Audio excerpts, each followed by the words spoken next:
दोस्तों, स्वागत है आपका आपके अपनी चैनल वॉइस इंस्पायर्ड पर। नदी के किनारे सोनपुर नामक एक गांव था। उस गांव में रामू नाम का एक मछुआरा रहता था। रामू सीधा सादा तथा ईमानदार व्यक्ति था, किंतु उसकी पत्नी एक चालाक तथा लालची स्त्री थी।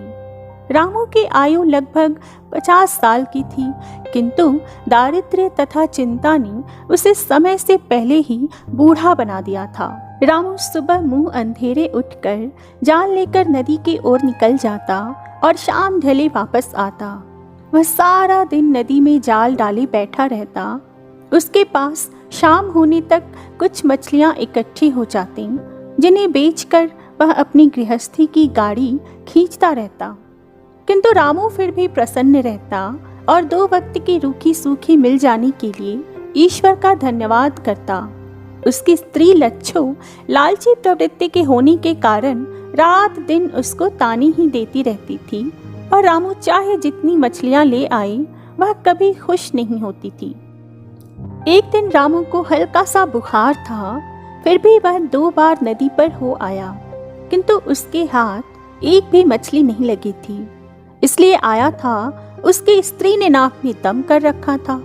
रामू उसे समझाता रहा, परंतु वह मानने को तैयार ही नहीं थी और उससे फिर से नदी पर मछली पकड़ने जाने को कह रही थी।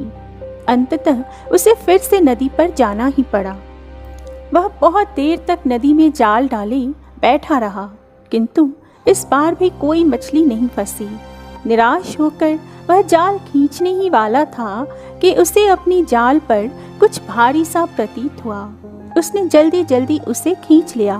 उसने देखा कि उसके जाल में एक छोटी सी सुंदर मछली फंसी है, जिसका रंग चांदी के समान चमक रहा था।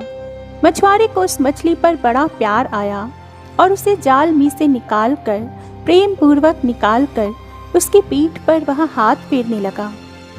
छोटी सी मछली रामू से बोली, हे मछुआरे, मुझ पर दया करो और मुझे छोड़ दो। मैं इस नदी की रानी हूँ। अगर तुम मुझे छोड़ दोगे तो मैं तुम्हारी प्रत्येक इच्छा पूरी करूँगी। बूढ़े रामू को मछली पर दया आ गई। उसने उसे फिर से नदी में डाल दिया और चुपचाप अपनी खाली टोकरी लिए घर वापस लौट आया। लच्छो ने जब टोकरी को खाली देखा तो उसका गुस्सा 7वें आसमान पर पहुंच गया और वह बूढ़े रामू पर चिल्लाने लगी। बूढ़े ने उसे धीरज बंधाते हुए सारी घटना कह सुनाई। लच्छो ने जब सारी बात सुनी तो वह अपने पति को कोसते हुए बोली, तुमने उस मछली से कुछ मांगा क्यों नहीं? जाओ अभी फौरन जाकर मछली से कुछ खाने पीने का सामान मांग कर ले आओ। बूढ़ा ना नुक्कड़ करने लगा तो वह खूब जोर से चिल्लाने लगी। हार कर मछेरा उल्टे पांव लौट गया। नदी पर पहुंचकर वह तेज आवाज में बोला, हे नदी की रानी मछली, तनिक बाहर आकर मेरी विनती सुन लो। तुरंत ही नदी की लहरों में बल खाती छोटी सी सुंदर मछली नदी के किनारे आ पहुंची। बूढ़ा मछेरा उसे प्रणाम करके बोला, हे मछली रानी, मेरे घर खाने को कुछ भी नहीं है। कृपया मुझे खाने के लिए कुछ सामान दे दो। अभी तुम घर जाओ, मैं वहीं भिजवा दूंगी। और इतना कहकर मछली फिर से नदी की लहरों में ओझल हो गई। मछेरा जब घर पहुंचा तो घर के बाहर खाने पीने की ढेरों चीजें रखी हुई थीं। उसने अंदर से अपनी पत्नी को बुलाया। दोनों ने मिलकर सारी चीजें घर के अंदर रखी। बूढ़ा अभी इस काम को खत्म भी न कर पाया था कि लच्छो फिर से बोली, सुनो जी, केवल खाने पीने की वस्तुओं से क्या होता है? जाओ जाकर मछली से बढ़िया बढ़िया कपड़े तथा जेवर मांग कर ले आओ। मछुआरा उसे समझाते हुए बोला, देखो अभी अभी तो मैं इतनी सारी चीजें मांग कर लाया हूँ। बार बार मांगना अच्छी बात नहीं है। बाकी चीजें कल जाकर मांग लूंगा। बूढ़ी ने उसकी एक न सुनी और वह चीखने चिल्लाने लगी। अंत में हार मानकर मछुआरे को जाना ही पड़ा। वह नदी किनारे पहुंचकर पुनः बोला, हे सागर की रानी मछली, तनिक बाहर आओ और मेरी विनती सुन लो। पहले की ही तरह मछली नदी के किनारे आ गई। मछेरे ने झिझकते हुए फिर से अपनी पत्नी की इच्छा उसके सामने रखी। मछली बोली, उसकी इच्छा पूरी हो जाएगी। मछेरा जब अपने घर वापस लौटा तो उसने देखा कि उसकी बूढ़ी पत्नी सुंदर वस्त्राभूषण पहनी सजी धजी सी बैठी हुई थी। बूढ़े को देखते ही वह बोली, सुनो जी, ये कपड़े तथा जेवर पहनकर मैं इस झोपड़ी में रहती हुई अच्छी नहीं लगती। तुम कल सुबह जाकर मछली से रहने के लिए एक महल मांग लेना। बूढ़ा चुपचाप उसकी बात सुनता रहा। सुबह होते ही बूढ़ी ने मछेरे को बिना कुछ खिलाए पिलाए ही नदी पर भेज दिया। मछेरे ने फिर से मछली को याद किया। जब वह आई तो बूढ़ा बोला, हे नदी की रानी, मेरी पत्नी झोपड़ी में रहते हुए बहुत दुख झेल रही है, इसलिए उसके रहने के लिए एक महल की जरूरत है। यह इच्छा भी पूरी हो जाएगी।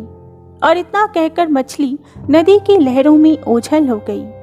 बूढ़ा जब घर लौटा तो उसने देखा कि उसकी झोपड़ी के स्थान पर वहां एक महल खड़ा है और बूढ़ी उसके अंदर सजी धजी बैठी है। वह बहुत खुश दिखाई दे रही थी। कुछ दिन इसी प्रकार बीत गए। अब लालची बुढ़िया का लालच फिर सिर उठाने लगा। एक दिन वह सुबह सुबह मछेरे से बोली, मैंने दिन रात काम करते हुए अपना सारा जीवन बिता दिया। तुम उस जादुई मछली से नौकर चाकर तथा सुख सुविधा का दूसरा सामान देने को कहो।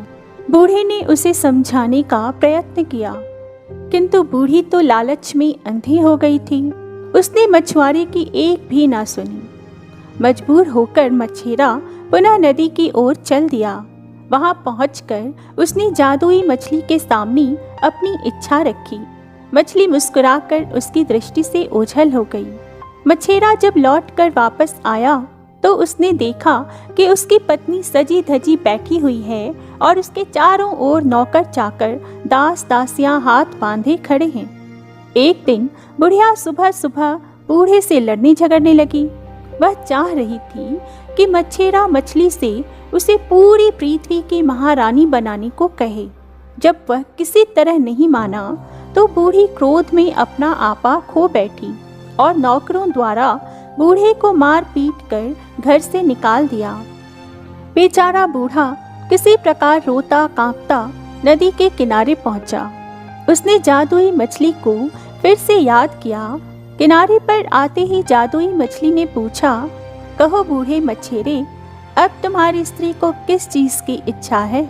मछेरा बोला, हे मछली रानी, आज से पहले मैं अपनी पत्नी के कहने पर ही सब कुछ मानता रहा, किंतु अब मेरी एक इच्छा है। मछली मुस्कुराकर बोली, कहो, वह भी पूरी हो जाएगी। बूढ़ा मछेरा बोला, मेरी तो बस इतनी सी ही इच्छा है कि तुम अपना धन दौलत, नौकर चाकर, महल सब वापस ले लो। मुझे तो बस मेरी पहले वाली झोपड़ी तथा जाल चाहिए। धन ने मेरे जीवन का सारा सुख चैन छीन लिया है।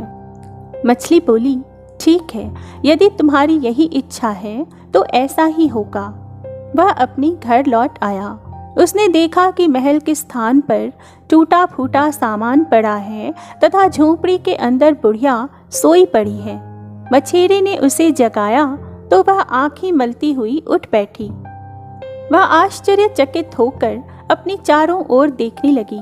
बूढ़ा उसे समझाते हुए बोला, जिस व्यक्ति को जीवन में संतुष्टि नहीं होती वह कभी सुखी नहीं रह सकता। बूढ़े की बात सुनकर बूढ़ी मछेरिन की आंखों से लोभ का पर्दा हट गया। उसे अपनी भूल का एहसास हो गया। उसने अपने पति से क्षमा मांगी और इसके बाद दोनों पति पत्नी सुखपूर्वक रहने लगे।